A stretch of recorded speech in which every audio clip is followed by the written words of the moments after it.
তো বন্ধুরা সবাই কেমন আছো? আশা করি সবাই ভালো আছো। তো আমরাও ভালো আছি তোমাদের আশীর্বাদে। তো তোমাদের সঙ্গে আজকে আবারও একটু ভিডিও নিয়ে চলে আসলাম। তো আজকের ভিডিও তো দেখতেই পাচ্ছ। তো ভিডিওটা স্কিপ না করে দেখতে থাকো আর আমার সঙ্গে থাকো।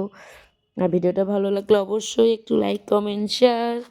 তো বন্ধুরা ফাইনালি আমি আজকে সকালবেলা উঠে স্নান টান করে রান্না চাপিয়ে দিয়েছি। তো রান্না টান্না করে এদিকে চলে আসছে। এসে দেখি এখানে একটা গন্ধ পাতার গাছ আছে। তো ভাবতেছি যে গন্ধ পাতা ছিঁড়ে আজকে বড়া খাওয়া যাক। তো ফাইনালি আমি ভাবতেছি যে আজকে বড়া খাবো। তা এখানে চলে আসলাম, আইসা কয়েকটা গন্ধ পাতা ছিঁড়ে নেবো। তো ফাইনালি আমার দেখো গন্ধ পাতা ছেঁড়া শেষ হয়ে গেলো। আর এই গন্ধ পাতার গাছে মানে প্রচুর গন্ধ পাতা আছে। এটাকে তোমরা কি বলো জানি না, কিন্তু এটাকে আমাদের এখানে গন্ধ পাতা বলে। আর ওইদিকে আমাদের বাবার বাড়িতে গোমপাতলি বলে। এটাকে তো আমি গোমপাতলি বলেই চিনি, কিন্তু এখানে গন্ধ পাতা বলে।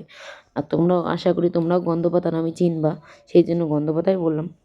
তো ফাইনালি এটাকে আমি ছিঁড়ে টিড়ে নিয়ে চলে আসলাম বাড়িতে। আইসা আমি এটাকে আজকে টেস্ট করে বানায় খাবো, কারণ অনেক দিন থেকে এটাই খাওয়া হয় না। অনেক দিন থেকে খেতে চাই কিন্তু খাওয়াই হয় না, মানে বানা হয় না, ন্যাসকারি করে মানে বানাই না। সেই জন্য আজকে বানাতে শুরু করে দিলাম। তো ফাইনালি এটাকে নিয়ে দিয়ে চলে আসলাম, যে ভালো করে ধুয়ে নিলাম, দেখে নিলাম। কারণ এগুলোর মধ্যে গাছের মধ্যে থাকে, ঝাপসা হয়ে থাকে এগুলোর মধ্যে, বিশেষ মাকড়সার জাল থাকে, সেটা ভালো করে দেখে নিয়ে এসে চলে আসলাম। তো ভালো করে ধুয়ে নিয়ে এটাকে কুচি কুচি করে কেটে নিব। এখন কেটে নিয়ে ফাইনালি আমি এখন এগুলোর মধ্যে সব কিছু মিক্সড করে নেব। তো মিক্সড বলতে কিছু বিশেষ কিছু নিব না, মিক্স করে নেব। এখানে হচ্ছে তোমার চালের গুঁড়া নিয়ে নিলাম, আমাদের চালের গুঁড়া করা ছিল, চালের গুঁড়াটা নিয়ে নিলাম, একটু বেসন নিয়ে নিলাম, আর হচ্ছে একটু লবণ নেব, পরিমাণ মতো একটু হলুদ নেব, কারণ সব কিছু এখানে পরিমাণ মতো দিলেই মনে করে ভালো হয়। বিশেষ যদি একটু হলুদটা সব থেকে বেশি, আমাকে হলুদটা খারাপ লাগে, হলুদটা যদি একটু বেশি হয় খেতে ভালোই লাগে না।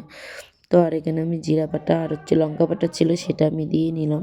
আর কেটেছিলাম অনেক, বলতে এটা এখন খাবো না, এটা রাত্রেবেলা খাবো। অল্প একটু আজকে ভেজে নিব, কারণ দুপুরবেলা তো আমরা দুইজনেই আছি বাড়িতে, আর আমার ছেলে তো খেতে পারে না, সেই জন্য অল্প করে বানিয়ে খেয়ে নেব। তো ভিডিওটা ভালো লাগলে অবশ্যই পাশে থেকে বন্ধুরা, কারণ তোমরা যদি আমার পাশে না থাকো কখনোই আমি বড় হতে পারবো না। সেই জন্য তোমাদের বলি প্লিজ প্লিজ একটু আমার পাশে থেকো। আর দেখো এদিকে আমি রান্নাঘরে চলে এসেছি। তো এদিকে একটু ছোটো ছোটো করে বড়াটা একটু ভাজে নেব।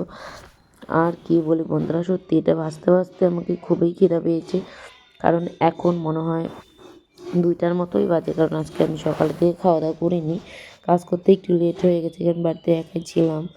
এদিকে 2টার মতো বেজে গেছে, প্রচুর খিদা পেয়ে গেছে সেই জন্য।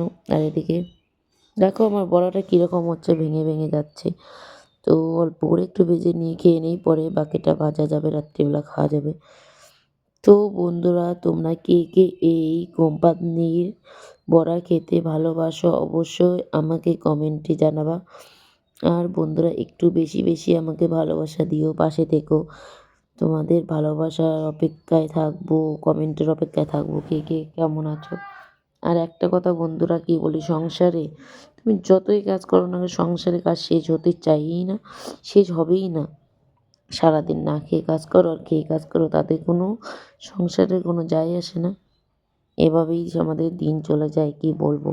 সকালকার খান দুপুরে, দুপুরকার খান বিকেলবেলা হয়ে যায়।